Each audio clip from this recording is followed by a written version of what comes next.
সুপ্রভাত বন্ধুরা, কেমন আছে সবাই? বংশ্রাবণীর নতুন একটা ব্লগে তোমাদের সকলকে স্বাগত। আজকে হচ্ছে সোমবার, প্রোগ্রামটা ছিল রবিবার ক্যান্সেল হলো। আবার রবিবার রাত্রিবেলাতেই ঠিক হলো সোমবার দিনই যেতে হবে কোথায়? প্রথমে যাব মানকড়, তারপরে যাব ওখান থেকে বীরভূম ডিস্ট্রিক্ট। হ্যাঁ, প্রভুর একটু কাজ আছে, তা আমি আর প্রভু মিলে যাব। কুসুম বাড়িতে থাকবে, মায়ের কাছে খেয়ে নেবে দুপুরবেলাটুকু, আর ব্রেকফাস্টটা হ্যাঁ ও ডিমের টোস্ট বানিয়ে খেয়ে নেবে। আমাদের এখানে পাউরুটি নিয়ে আসবে দোকান থেকে। আমি পাউরুটিটা দেখে শুনে একটু নিয়ে আসবি, ভালো করে দেখবি, দেখে শুনে নিয়ে আসবি। ডিম আছে, ডিম টোস্ট বানিয়ে ও খেয়ে নেবে। হ্যাঁ, আর দুপুরবেলা মায়ের কাছে খেয়ে নেবে। আর কি বলবো, আর সময় নেই তোমাদের সঙ্গে কথা বলার, বেরিয়ে পড়তে হবে। এবার একটু স্নান করব, স্নান করেই বেরিয়ে যাবো, কেন সারাদিন স্নান করার আর সময় পাবো না। এখন বেশ ভোর রেডি হয়ে পড়েছি। কুসুম থাকবে বাড়িতে, বৌদি আসবে, বৌদি কাজবাজগুলো করবে, মায়ের কাছেও খেয়ে আসতে পারে, আবার বলে যে আমি নিজেও কিছু করে নিতে পারি। হ্যাঁ,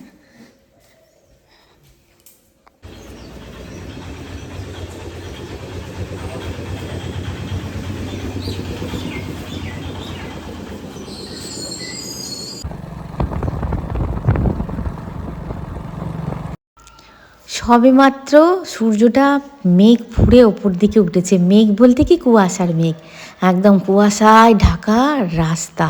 এটা হচ্ছে আমাদের গ্রামের রাস্তা। চৈত্র মাসে পরপর দুদিন বৃষ্টি হয়, ওয়েদারটা খুবই ঠান্ডা, মনে হচ্ছে না যেন চৈত্র মাস। যখন যাচ্ছি পুরো একটা চাদর নিয়েছি, মুড়ি দিয়ে যাচ্ছি, বেশ ঠান্ডা, মনে হচ্ছে যেন ডিসেম্বরের প্রথম। চলে এসেছি ব্যান্ডেল স্টেশন। ট্রেনটা একদম 7:10-এ, প্রভুর কাছে টিকিট কাটতে। ট্রেনটা একদম টাইমেই ঢোকে।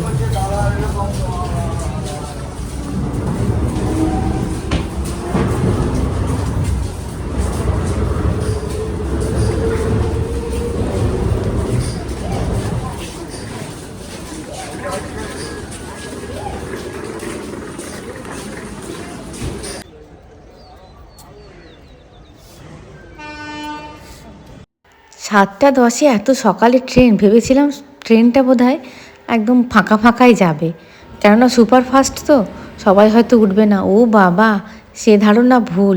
দুদিন পর পর ছুটি গেছে, সরকারি ছুটি গেছে, ব্যাস ট্রেন ভর্তি প্যাসেঞ্জার। একটু বসার জায়গা নেই, দাঁড়িয়ে দাঁড়িয়ে একটুখানি ভিডিও করছি। তারপরে একজন উঠে পড়লেন, জানি না কি কারণে উঠে ওদিকে চলে গেলেন। আমি ওনার সিটটায় বসলাম একদম জানালার পাশে। এটা হয়তো কোনো দিন হয়তো কারোর কোনো ভালো করেছিলাম, তার জন্য এত ভিড়ের মধ্যেও আমি একটা জায়গা পেলাম। জায়গাটা পুরোটাই অপ্রত্যাশিত ছিল আমার কাছে। চলে এসেছি মানকড় স্টেশনে। মানকড় স্টেশনে এই নিয়ে আমার 3বার আসা হলো। মানকড়ে একটা নিরিবিলি জায়গায় একটা আশ্রম আছে। ওই আশ্রমে একটু কাজের জন্য বেশ কয়েকবার আমি এসেছিলাম। যদি কোনোবার আসি, আশ্রমে যাই, তোমাদেরকে অবশ্যই আমি নিয়ে যাব। এত পরিষ্কার পরিচ্ছন্ন স্টেশন আমি খুব কম দেখেছি। দেখো, একদম পরিষ্কার পরিচ্ছন্ন স্টেশন।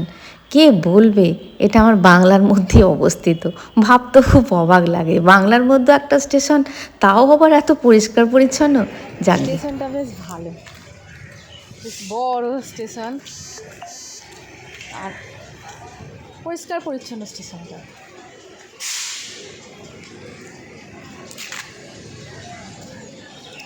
ট্রেনেতে আমার যা হাওয়া লেগেছে, ওই একদম গেটের কাছে প্রথমে বসেছিলাম, আপনি যেমন ভিড় হয়ে, না আমি অতখানি না, ওখানটা বাপরে কি ঠান্ডা হাওয়া দিচ্ছে, বাপরে বাপরে। তারপরে না ফোন করি, বুঝতে পারছি না, কমে যাবে ঠান্ডা হাওয়াটা। ও বাবা, দিয়ে আবার চেঞ্জ করলাম অর্ধেকটা থেকে। এখন কটা বাজে? 9:05। এখন বাজে 9:05। সুপারফাস্ট খুব তাড়াতাড়ি কিনে দিয়েছে ট্রেনটা। ওয়েদারটা ভালো। এটা কিসের জন্য? স্লিপ করার জন্য। তাহলে 9:05 চলে এলাম মানকর স্টেশনে। প্রচণ্ড খিদে পেয়েছে। কিসের খিদে? চায়ের খিদে। চাটাও তো তৃপ্তি করে খাওয়া হয়নি। প্রভুকে বললাম কিছু একটা পেটে দিতে হবে, তারপরে যাত্রা করতে হবে। আর যেন শরীর বইছে না কেন, অনেক ভোরবেলাতে উঠেছি। চলো কিছু খাই, তারপরে মানে যাওয়া যাবে, মানে যে কাজের উদ্দেশ্যে মানে বেরিয়েছি সেই কাজের জন্য যাওয়া যাবে।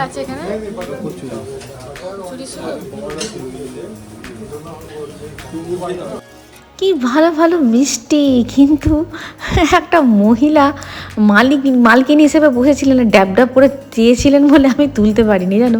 কি ভালো ভালো মিষ্টিগুলো ছিল।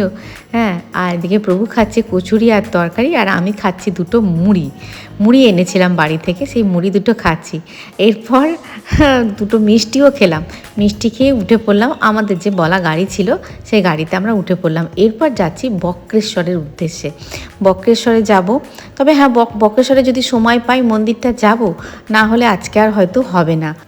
আমাদের গাড়ি রওনা হচ্ছে বীরভূমের দিকে, বর্ধমান ছেড়ে বীরভূমের দিকে আমাদের গাড়ি রওনা হচ্ছে।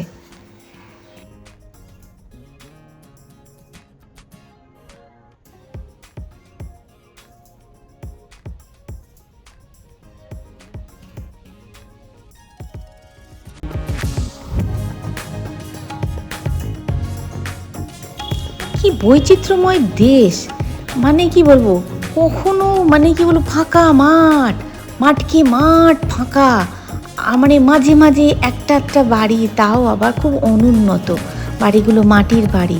আবার কখনো সবুজে ঘেরা একটা রাস্তা, দুদিকে সবুজ আর সবুজ, রাস্তায় নেই খুব একটা গাড়ির চাপ। আর দুদিকে যে রাস্তা, মানে রাস্তার দুদিকে সেই রকম বসতিও নেই, মানে যে ঘন জমাট বসতি নেই। তারপরে দেখো চলে এলাম একদম শালবনে ঘেরা, এটা একটা গভর্নমেন্ট ফরেস্ট, মানে এই গাছপালা মানুষে কেটে নিয়ে যেতে পারবে না। দুদিকে গভর্নমেন্ট ফরেস্ট, আর মাঝখান দিয়ে সরু রাস্তা, আর আমাদের মানে সুন্দর একটা রাস্তায় দেখো, সুন্দর একটা রাস্তা, আমাদের গাড়িটা ছুটছে। কি ভালো লাগছে এই জায়গাটা দেখলে।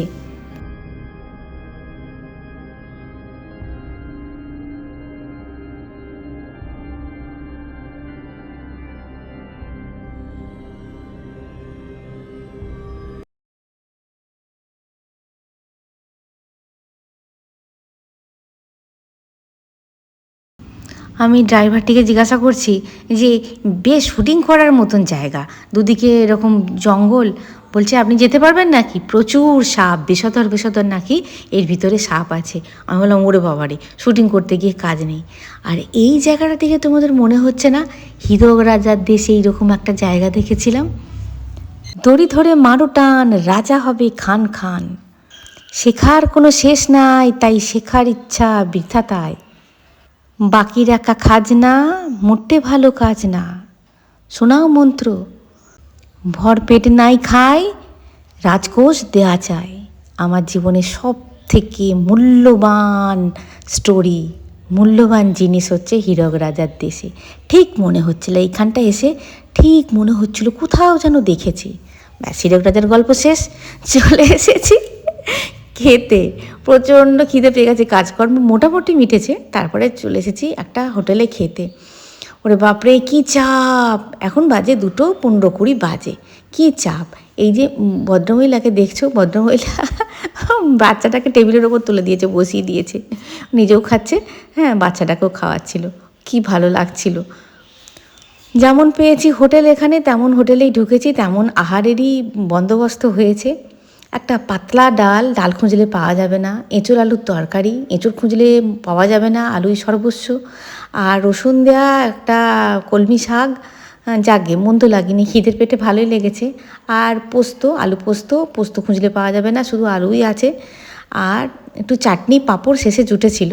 আমি একটা দই নিয়েছিলাম, টক দই, প্রভু একটা দই নিয়েছিল। পাত থেকে বাটিগুলোকে নাবিয়ে ঝুরু ঝুরু আলু ভাজা দিয়ে খেতে আরম্ভ করেছি। একেই বলে খিদে। আমার দাদু বলতো সব থেকে ভালো তরকারি হচ্ছে খিদে। খিদেটা যদি থাকে তাহলে একটা তরকারিতেই মনে হয় অমৃত দিয়ে খাচ্ছি, তাও আবার এতগুলো তরকারি বিচার না করেই এত খেয়ে ফেলেছি। গো এত খিদে পেয়েছে, মানে আমার ক্যামেরাটা ধরেছে তোমাদের একটুখানি বেশিক্ষণ দেখাবো, দেখাতে পারিনি। তারপর ব্যাস গাড়িটার খিদে পেয়ে গেছে, গাড়িটা তেল ভরতে এসেছে, গাড়িটা এত ঘুরেছে আমাদেরকে নিয়ে। এখানে পুরো খায় গোবিন্দাই হয়ে গেছে, প্রচুর হাওয়া। এখনও বেশ কয়েকটা কাজ মেটানো বাকি আছে। প্রভু এখন কোমরে হাত দিয়ে ভাবছে বাড়ি কখন ফিরবো, কাজগুলো মেটাবো তারপরে তো আবার যাচ্ছি সেই রকম রাস্তা দিয়ে। মানে আগে দেখেছিলে শালবন, তারপরে এখানে শালবন আছে আর সোনাঝুরিও গাছ আছে, মানে ওই শান্তিনিকেতনের মতন একটা রাস্তা। এই রাস্তাটা দিয়ে আবার যাচ্ছি, এটা যাচ্ছি অন্য জায়গা, মানে বীরভূম ডিস্ট্রিক্টেই অন্য জায়গায় যাচ্ছি। গাড়িটা এখানে দাঁড় করিয়েছি, একটুখানি ঘুরে আসি। দেখো বাড়িগুলো কি সুন্দর, দেওয়ালে কি সুন্দর জিনিস আঁকা আছে, লতা পাতা সাপ পাখি। আর ওই বাচ্চাটা আমাকে দেখছে আর ঢুকে পড়ছে, দেখছে আর ঢুকে পড়ছে। কিরে কিরে, এই দেখো দোতলা বাড়ি, দেখছো দোতলা বাড়ি, মাটির দোতলা, অনেক দেখলাম। আমাদের একটা মরার দেশ, পলাশ ফুলও দেখতে পাওয়া যায় না। এখানে দেখো গাছ ভর্তি ভর্তি পলাশ ফুল, কত পলাশ ফুল। আর নিচে পাটাটা পড়েও নেই, দু চারটা নিয়ে গিয়ে কালকে একটুখানি মাথায় বেঁধে তোমাদেরকে দেখাতাম। দেখো পলাশ ফুল মালা করে দিয়েছি, আর অনেক দিন থাকে পলাশ ফুলের মালা। পিছনটা জায়গা দেখো, ফাঁকা সবুজ, খুব সুন্দর জায়গা। গাড়ি থেকে নেবে একটুখানি ভিতরটা হেঁটে এলাম, পুরো জঙ্গল জঙ্গল। আর এরকম দোতলা দোতলা, দেখো দোতলা দোতলা বাড়ি। স্কুল থেকে সব ফিরছে,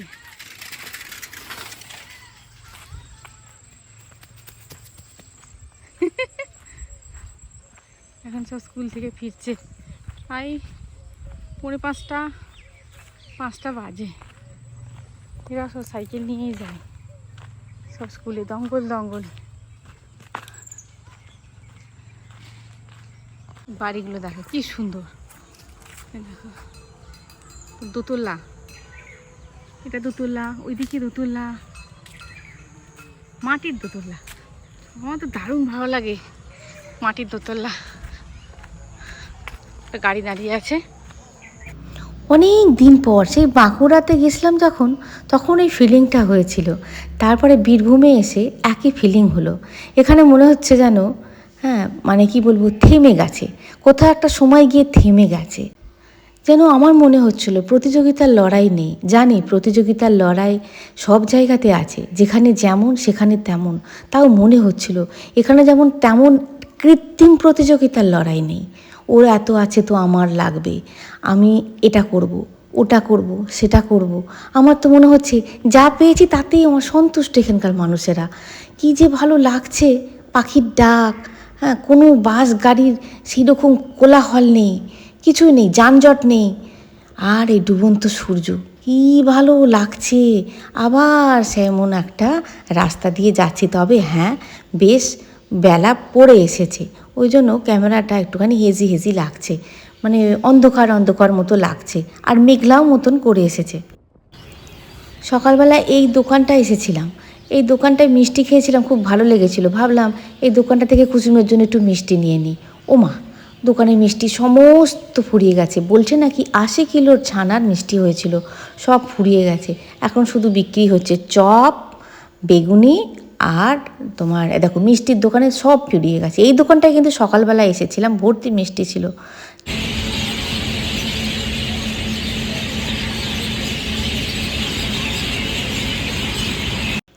আরে বাপ রে বাপ, আওয়াজখানা তোমাদের শোনালাম, দেখেছো? এটা শুধু পাখির আওয়াজ। এই গাছ দুটোকে দেখে আমি অবাক হয়ে যাচ্ছি, প্লাস ওপরে ইলেকট্রিকের তার, দেখেছো? ভর্তি পাখি। পাখিরাও জানে কোথায় গেলে শান্তি পাবো একটু। হ্যাঁ, ওদের কিন্তু মানে সেন্সটা অনেক বেশি আমাদের থেকে, যে কোথায় গেলে একটু শান্তি পাবো, শান্তিতে বসবাস করতে পারবো। ওরে বাপরে বাপরে, এরকম পাখি। গাছটা দেখেছো? তোমাদেরকে আমি ঠিক দেখাতে পারছি না, কালো হয়ে আছে পুরো পাখিতে। এই একটা একটা গাছে এত পাখির বাসা, হাজার হাজার পাখি, উড়ে বাবা রে বাবা, আমি না মেনে গেছি পাখি দেখে। দুটো গাছে পুরো কালো হয়ে আছে, সবাই এদিক ওদিক থেকে উড়ে উড়ে আসছে, দেখো সবাই উড়ে উড়ে আসছে এই গাছ দুটোতে থাকবে বলে। স্টেশন সংলগ্ন কিন্তু। তোমাদের বললাম সকালবেলা যে দোকানটা ঢুকেছিলাম মিষ্টিতে ভর্তি ছিল, মিষ্টি সব শেষ, এখন বিক্রি হচ্ছে ভেজিটেবিল চপ। হ্যাঁ, ওই ভেজিটেবিলই নিলাম, কেন মিষ্টির দোকানে ভেজিটেবিলই তো পেঁয়াজ রসুন দেওয়া নেই, আর পেঁয়াজ রসুন দেওয়া ভেজিটেবিল আমার ভালো লাগে না। নিয়ে নিয়েছি অনেক কটা।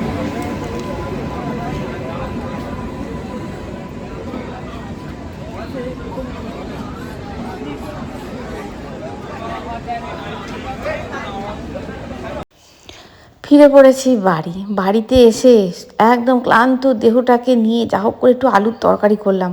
রুটি কিনে নিয়ে এসেছি, কি ছিঁড়ি দেখেছো? কেনা রুটির এমনই ছিঁড়ি, পাতলা পাতলা রুটি কী করে বেলে ভগবান জানে। আর হ্যাঁ, বিরিয়ানি। কুচুমকে জিজ্ঞাসা করলাম কি খাবি, ও এক কথাই বললো বিরিয়ানি খাবো। 2 প্যাকেট বিরিয়ানি আনা হয়েছে, 1 প্যাকেট ঢালা হলো না, 1 প্যাকেট ঢালা হলো।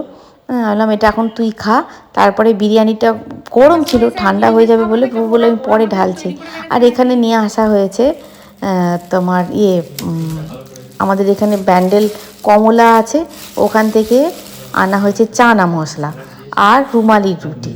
হ্যাঁ, রুটি আবার 2টো রুমালি রুটি অনেক কটা নিয়ে আসা হয়েছে। আমি একটা রুটি আলুর তরকারি দিয়ে খেয়ে, আর এই যে মিষ্টি এনেছিলাম মিষ্টি দিয়ে খেয়ে, হ্যাঁ আমি শুয়ে পড়েছিলাম। আমার আর শরীরটা যেন দিচ্ছিল না। এই দেখো, সকালবেলায় কুচুমের জন্যই ভাগ্যিস নিয়েছিলাম মিষ্টিটা, নাহলে সন্ধ্যাবেলায় পেতাম না। এটা কুচুমের জন্যও নিইনি, এটা আমি রাস্তায় খাবো বলে নিয়েছিলাম। যেহেতু দেখলাম দোকানটার মিষ্টি ফুরিয়ে গেছে, আর মিষ্টিটুকু আর খাইনি। এখান থেকে ভিডিওটা আরম্ভ করেছিলাম, এখানেই শেষ করলাম। খুব ভালো ঘুরলাম গতকাল, জানো, খুব অনেক দিন পর ওরকম একটা জায়গায় গেলাম। সেই বাঁকুড়া ডিস্ট্রিক্টে গেছিলাম, তারপরে বাঁকুড়ায় ওই যে শুশুনিয়া পাহাড় টাহাড়, খুব মানে ঝিলিমিলি লেক, হ্যাঁ এই ঝিলিমিলি নদী নাকি লেক বলে, যাই হোক বোটিং করেছিলাম, খুব মজা হয়েছিল। আবার এই বীরভূম ডিস্ট্রিক্টে গেলাম, মানে আমি ভাবছি এখনও ওই অনুন্নত ওইরকম জায়গা আছে, মাঠকে মাঠ ফাঁকা, কোথাও অল্প অল্প একটা ছোট্ট ছোট্ট গ্রাম, কটা 7টা 8টা ছোটো ছোটো মাটির বাড়ি নেই, কোনোটা দোতলা কোনোটা একতলা, কি সুন্দর বাড়িগুলো লেপে তৈরি করে রেখে দিয়েছে। হ্যাঁ, আর ওই রাস্তা দিয়ে যেতে খুব ভালো লাগলো জানো। আর এক একটা জায়গায় গাড়িটা দাঁড়াচ্ছে, মানে এক একটা জায়গায় দেখে মনে হচ্ছে কি বলো তো, ওই তোমাদের বললাম ভিডিওয়, জানি না তোমরা স্কিপ করে দেখেছো কি, ঠিক মনে হচ্ছে হীরক রাজার দেশে সিনেমাটা দেখেছিলাম, ঠিক আমার মানে ঠিক চোখের সামনে ওইরকমই ভেসে উঠছে। বাকি রাখা খাজনা মোটে ভালো কাজ না। তখন হীরক রাজা বলছে শোনাও মন্ত্র, তখন কি বলছে, ভরপেট নাই খায়, রাজকোষ দেয়া যায়, দড়ি ধরে মারো টান, হীরক রাজা হবে খান খান। তারপরে একটা কি, শেখার কোনো শেষ নাই, শেখার ইচ্ছা বৃথা তাই। মনে পড়ছে? হ্যাঁ হ্যাঁ, আমার তো মানে কি বলবো, কতবার যে দেখেছি, মানে ফিল্মটা আমি যে কতবার দেখেছি, খুব ভালো লাগছিল জানো। হ্যাঁ, ওই জায়গাটা মানে ফিল্মটার সঙ্গে যেন মানে একাকার হয়ে যাচ্ছে যেন, জায়গাটা দেখে খুব ভালো লাগছিল। আর সব থেকে ভালো লাগছিল কী বলো তো, ওখানকার বসতিগুলো কি সুন্দর, কত বড় বড় মোরগ। হ্যাঁ, মানে কি বলবো, সবসময় তো ক্যামেরাটা নিয়ে রেডি থাকা সম্ভব নয়। এক একটা মোরগ প্রায় 4 কিলো 5 কিলো হবে, বড় বড় মোরগ, কি সুন্দর সুন্দর মোরগ। আমি বললাম এখানে, বলছে এখানে পোলট্রি মুরগি কেউ খায় না, এখানে সবাই বাড়িতে মোরগ চাষ করে, মুরগি চাষ করে, সেই মোরগ মুরগির মাংসই খায়। বললাম বাহ। তারপরে কি বলবো, কি সুন্দর, বেশ জায়গাটা খুব ভালো লেগেছে জানো, কাজকর্ম মিটেছে, জায়গাটাও খুব ভালো লেগেছে। তাহলে তোমাদের ভিডিওর অ্যান্সার আমি দিইনি, আর লাভ রিয়াক্টও দিইনি। লাভ রিয়াক্ট দিলে ওখান থেকে পালাবে, মানে ওই স্টুডিও থেকে পালাবে, দিয়ে অন্য জায়গায় চলে যাবে, লাইব্রেরিতে চলে যাবে। ভালো করে আর একবার দেখবো, দেখে কজন বলেছো মন খারাপ করেছো, যাই হোক কজন আবার কোয়েশ্চেন দিয়েছো, যাই হোক ভিডিওটা এই পর্যন্ত। দেখা হচ্ছে পরের ভিডিও। খুব ভালো থাকবে, খুব সুস্থ থাকবে। আর আছি বন্ধুরা, টাটা। পরের দিন কালকে থেকে ভিডিওর অ্যান্সার অবশ্যই দেবো, রাগ করো না। সময় পাইনি আর আজকে খুব ক্লান্ত লাগছে।